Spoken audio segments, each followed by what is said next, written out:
2-3 اور ہفتے چل جائے گا، پھر کیا کریں گے؟ تو اس کا مطلب یہ ہے کہ اب کچھ پاس آن کی بھی کرنی چاہیے، کچھ سبسڈائز کر دیں، لیکن پاس آن کرنے سے یہ فائدہ ہوگا کہ لوگ جو ہیں وہ استعمال جو ہے گاڑیوں کا، موٹر سائیکلوں کا ریشنل کر دیں گے۔ اب یہ ہوگا نا بٹی صاحب، آپ نہیں جایا کریں گے لاہور، آپ کہیں گے یار فون پہ بات کر لیتا ہوں میں، کیا کرنی ہے، تو مجھے کیا ضرورت ہے جانے کی وہاں پہ، یہیں سے آپ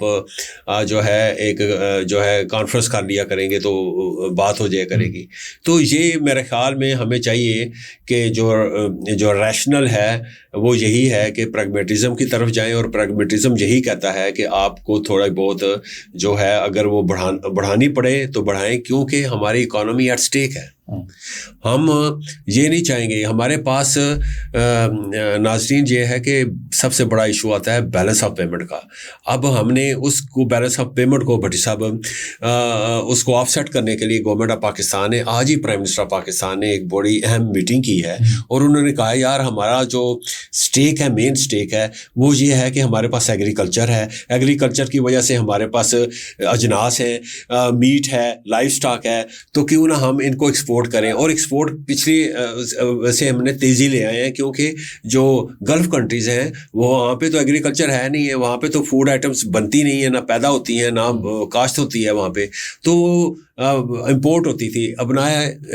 جو ہے ہرموز سے ہی ہوتی تھی، نہ ایکسپورٹ ہو رہی ہے نہ امپورٹ ہو رہی ہے، تو وہ وہاں پہ بھوک ننگ بڑھ جائے گا۔ اگر پاکستان اس مارکیٹ کو کیپچر کر لیتا ہے تو ہمارے نہ صرف ذخائر بڑھیں گے بلکہ بیلنس آف پیمنٹ کا جو فیئر ہے وہ بھی کم ہو جائے گا۔ تو اس حوالے سے بٹی صاحب آج پرائم منسٹر ہاؤس میں ایک بہت امپارٹنٹ میٹنگ ہوئی، اور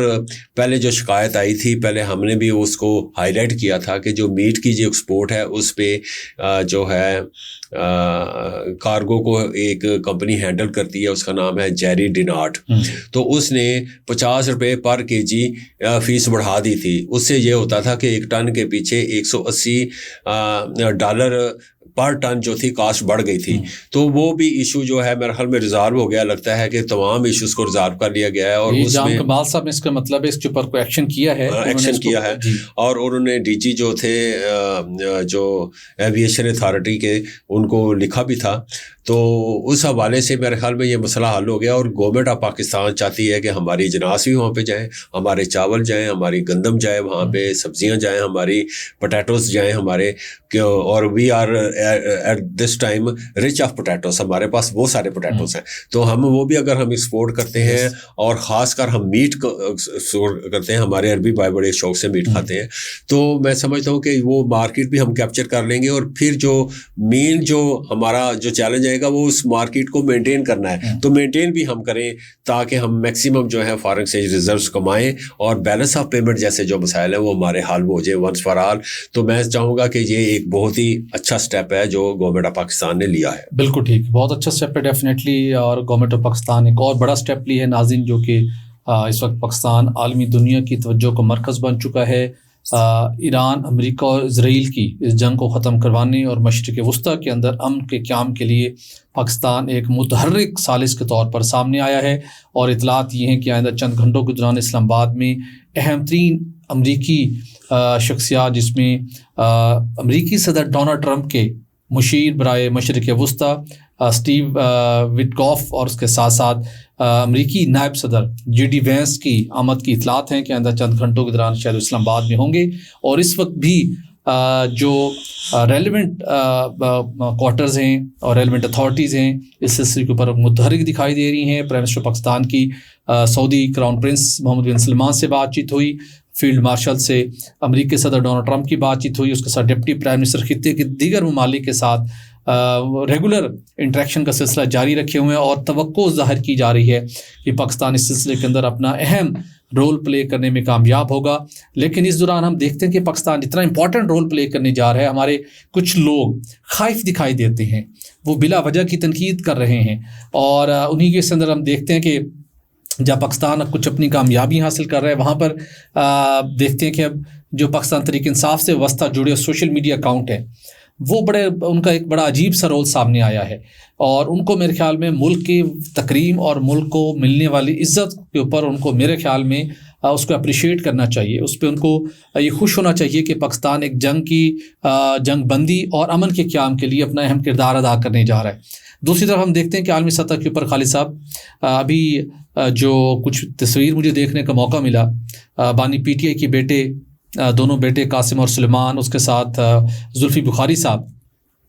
وہ MQM لندن کے ساتھ وابستہ ایک شخصیت جس کا نام عارف جاکیہ ہے، اس کے ساتھ مل کر ملاقات کر رہے ہیں اور آپس میں گفت و شنید کر رہے ہیں، اور اپنی جو ان کی بیرون ملک کمپین ہے اس کو انہوں نے متحرک رکھا ہوا ہے۔ یہ وہ شخصیت ہیں جو پاکستان مخالف عارف جاکیہ کنسیڈر کیے جاتے ہیں، تو ان کے ساتھ مل کر بانی پی ٹی کے بیٹوں کا ملنا، اس کے ساتھ زلفی بخاری کا ملنا، یہ بڑی امبیرسنگ سچویشن ہے میرے خیال میں۔ پاکستان جو اس وقت کرٹیکل وقت سے نکلا، ہمیں دہشت گردی کا سامنا رہا، انڈیا، افغانستان، اور اس کے بعد خطے کی جو صورتحال ہے، پاکستان نے ان تمام چیلنجز سے نبردزماں ہوتے ہوئے ایک بڑا مؤثر رول پلے کیا، لیکن اس کے باوجود بیرون ملک جو کچھ ہمارے ناراض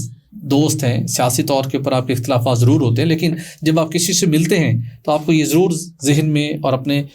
پیش نظر رکھنا چاہیے کہ اس شخصیت کے پاکستان کے بارے میں کیا موقف ہے۔ بالکل اپنی کسی ایکٹیویٹی کے اندر، اپنی کسی موومنٹ کے اندر ایسی شخصیات کا جب آپ تعاون لیں گے تو پھر آپ پر بہت سے سوالات اٹھیں گے۔ بٹ صاحب آپ نے بالکل بجا فرمایا۔ میں پہلے تو یہ ڈسکس کرنا چاہوں گا کہ پاکستان جو ہے ڈپلومیٹک فرنٹ پہ اور انٹرنیشنل ہاریزن میں بہت اوپر کی طرف جا رہا ہے۔ یہ ایسے ہی ہے، جب ہم نے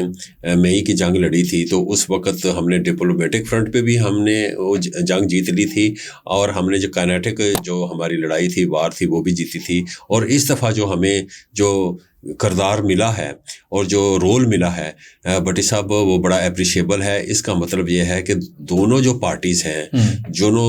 جن کا آپس میں ڈسپیوٹ ہے، یعنی ایران اور امریکہ کا، دونوں پاکستان پہ رلائے کر رہے ہیں، دونوں پاکستان کو چاہتے ہیں کہ وہ جو ڈائلاگ ہے اس کو ہوسٹ کریں اور اس میں جو ہے یہ جنگ ہے اس کا خاتمہ ہو۔ اور میں سمجھتا ہوں کہ اس حوالے سے پاکستان کا قد بڑا ہے۔ اور اگر آپ انڈین میڈیا کو دیکھیں، انڈین جو گورنمنٹ ہے ان کے کابرین کو دیکھیں، تو وہ آپ کو آگ اگلتے ہوئے نظر آ رہے ہیں اور دیکھ رہے ہیں کہ پاکستان کا کردار اتنا اوپر جا رہا ہے، اور جبکہ ہم آئسولیشن کا شکار ہیں۔ تو یہی جو ہے، ہمیں کچھ ہماری ایک نیشنل لیول کی ایک پارٹی ہے، تو اس کے بھی کچھ اکاؤنٹس میں سے یہی سیم جو جذبہ ہے جو انڈیا والے کر رہے ہیں، وہ انہی کو میچ کر رہا ہے۔ تو اب آپ سمجھ سکتے ہیں کہ یہی جب آپ بات کرتے ہیں کہ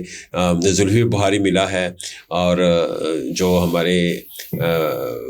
پی ٹی آئی کے بانی ہیں، ان کے جو صاحبزادگان ہیں، ان کے ساتھ وہ ایک اینٹی پاکستان پرسنالٹی کے ساتھ جا کے ملے ہیں، تو اس سے ہوگا کیا بٹی صاحب کہ یہ جو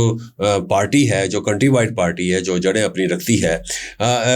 اس پہ امپیکٹ آئے گا۔ لوگ کہیں گے، اور لوگ بہت یعنی سوچنے پہ مجبور ہو جائیں گے کہ یار یہ پارٹی ہے، لیکن اس کی جو ایکٹیویٹیز ہیں وہ جو ہے آبجیکشنیبل ہیں۔ ان کے جو اکابرین ہیں باہر، جو اینٹی پاکستان جو فگرز ہیں، ان کے ساتھ ملتے ہیں، تو پھر آپ سوچتے ہیں، پھر سمجھتے ہیں، تو پھر آپ کل کو یہ نہ کہیے گا کہ جی ہمیں پھر الیکشن میں پھر ہمیں ہار ہو گئی ہے۔ آپ کی یہ ساری حرکات و سکنات پاکستان کے جو عقل مند اور باشعور جو ووٹرز ہیں وہ بھی دیکھ رہے ہیں، تو وہ بھی جب باری ان کو ووٹ دینے کی آئے گی تو پھر یہ نہ کہیے گا کہ دھاندلی ہو گئی ہے، وہ پھر یہی کہیں گے کہ جی ہم آپ کے کردار کو دیکھتے رہے ہیں، پاکستان کو آپ کہاں کہاں ڈیمیج کرتے رہے ہیں، آپ انڈیا کے ساتھ آواز کے ساتھ، ان کی آواز کے ساتھ اپنی آواز ملا کے پاکستان کے پروپیگنڈے کے خلاف حصہ بنتے رہے ہیں، اور آپ کے جو اکابرین ہیں باہر، وہ اینٹی پاکستان فگرز کے ساتھ ملتے رہے ہیں۔ بالکل درست کہا صاحب آپ نے۔ اس معاملے میں ان کو سخت میرے میں احتیاط کی ضرورت ہے، اور جو بھی آپ کا قدم ہو، جو بھی آپ کی سیاسی موومنٹ ہو، آپ کا اختلاف ضرور ہوتا ہے، لیکن آپ کو اپنے ان آئینی قانونی دائرۂ کے اندر رہتے ہوئے آپ کی آواز بلند کرنی چاہیے، نہ کہ آپ کی ایکٹس سے، آپ کے اقدامات سے دشمن ملک عناصر کو کوئی فائدہ پہنچے۔ ناظرین، آج کے اتنا ہی، ہمیں دیجیے اجازت، اپنا رکھیے گا خیال، ہمارے چینل کو لائک اور سبسکرائب کرنا مت بھولیے گا۔ اللہ حافظ۔